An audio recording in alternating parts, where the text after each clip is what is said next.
Hey, good morning there, Sweet Peas. Basic Prepper Mom Myra. Oh my word, this is the second time I have tried to say my name. And I've had to start over because it wasn't coming out. I am working now 6 days a week, so today is Saturday morning and I'm heading to work. And woohoo! Anyway.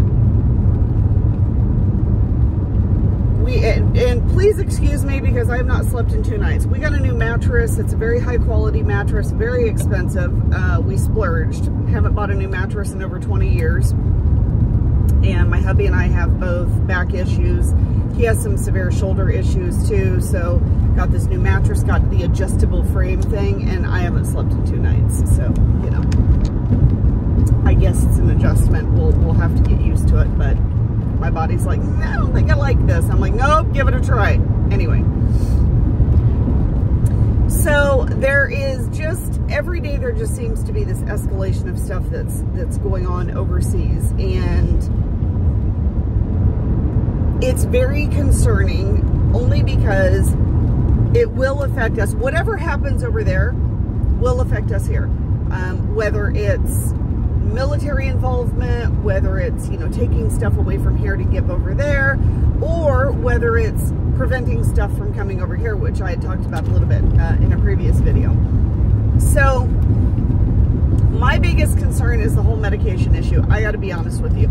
I think food-wise, I think we'll be okay if you're a preparedness type person and you're stocking up and storing up on food. If you have the ability to grow your own food, which that is really what we all need to be looking at. We need to be looking at self-sustainability with your food, meaning not just growing your own food, not just raising your own food, but how do you replenish that? Once you harvest that, how do you replenish it? How do you continue to move forward? Or once you do harvest it, how are you preserving it? Now, I was very fortunate enough that my family bought me an electric canner for Christmas. And I have not used it yet. It's still in the box. I was super excited to get it. I was super excited to be able to have this in my house. Literally, I'm not taking it out of the box. The box is still sitting there completely taped up, only because I don't know how to can. But my son, who was very interested in it, don't know why, because I think it's a technical thing. Anyway, he just wants to see how it works. That's how he is. He was very excited about the whole canning process and getting stuff for it. So I said, okay, you know what? I read up a little bit on it. We're just going to do it. We're just going to do it and try it, because if I don't do it, if I don't try it, I'll never know, right? We're just going to do it. Start off with something easy. Start off with some veggies. We're just going to do this. So we went last night and I took it. He goes, well, I want to go with you when you get the canning stuff. And I was like, oh, okay. So he did. I took him with me. We got some small canning jars, only because they were out of the bigger ones. We got some smaller canning jars. We've got the little tongy things. We've got a funnel. We've got the extra lids and rings. We're good. I told him, I said, okay, here we go. We got the little thing that sits on the bottom. Although I think the canner actually has the, has a rack on the bottom, but just in case, I got another one. And I told him that this weekend that we will go ahead and attempt to can. We'll do veggies and see how that goes. So I have some frozen veggies in the freezer that I would like to get out of the freezer. I'm trying to basically be able to have things shelf stable. So I'm not counting on freezers because in Northern California, they like to shut our power off. We do have a generator, but number one, it's expensive. Number two, it uses a lot of fuel. And number three, I don't want to always have to rely on that if our fuel source is not around. So I'm trying to eliminate as much freezer space as possible. And shelf-stable food is pretty much the only option. Whether it's freeze-drying, whether it's canning, shelf-stable is going to be the way to go for us. So I got everything. I think tomorrow we're going to go ahead and run a batch and see how it goes. Fingers crossed.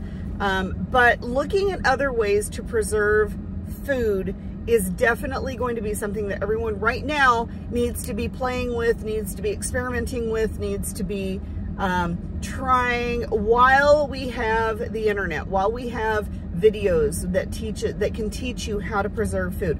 But I think we need to look at preserving food without electricity. Meaning, and I think the biggest issue would be the meat, right? So canning, freeze drying if you have availability to a freeze dryer, but also salt preservation on meat now, and smoking as well. Cold smoking, hot smoking, salt preservation, anything that preserves your meat and allows it to be shelf stable. I am not an expert on this at all. I really, really, really, really, really want to try the salt method. I think my biggest fear is that we get super hot in the summer. I mean, we've been getting up to, you know, 105, 106, 107 degrees. And so I don't have a somewhat cool place to hang meat, even doing the salt preserve. And I've heard that heat doesn't really have an issue if you have it preserved well enough, if you have it solidly preserved in the salt, but that still makes me a little nervous. So, unbeknownst to my husband, we are going to talk about, which we've talked about this before, and he's just not done want any part of it. But we're going to be looking into a root cellar. Now, there are different types of root cellars that you can do. There are very simple root cellars. So we're going to be looking at that on where we live, as well as the piece of property that we have purchased. Once the weather kind of clears up and things are able to kind of move forward, we're going to be doing a lot of work and a lot of moving of things to our property, things that we don't need on a daily basis that we can stock up and store up as soon as we get a place on there. It does have, I guess, ample space and opportunity to put a root cellar in pretty easily. It would just have to be kind of shored up, but the property that we have is kind of that has some tiers on it because they had a grow garden apparently on there at one point. So they had tiered off this hill, and I told my husband, perfect opportunity on that tier to just go straight into the hillside, and I think we'd be okay. So we're going to be working on a root cellar, but that's what I really would like for you to look at. Even if you live in town, even if you have just a piece of property, there are small root cellars that you can do where you basically just dig a hole in the ground, and people put like old freezers, kind of bury old freezers. I've even seen garbage cans, the metal garbage cans or the galvanized garbage cans.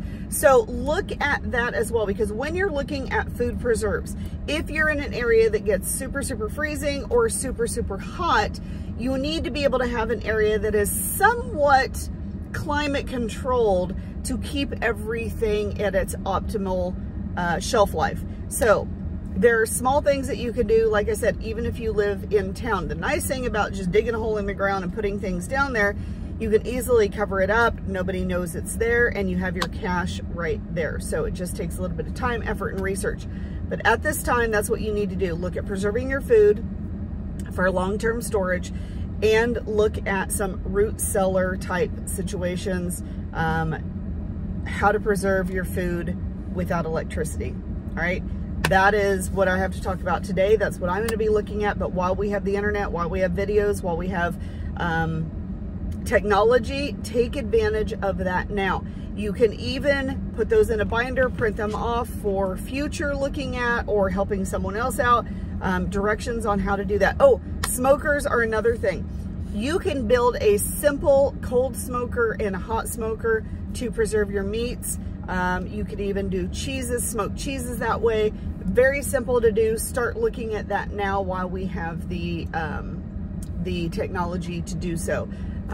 Print everything off, put it in your binder so you have it for future use as well if you need to go back for a reference. All right, preserve your food, and look at how to preserve it without the possibility of electricity. All right, that's what I have to talk about today. I hope you guys have a wonderful, amazing day. I'm going to go into work.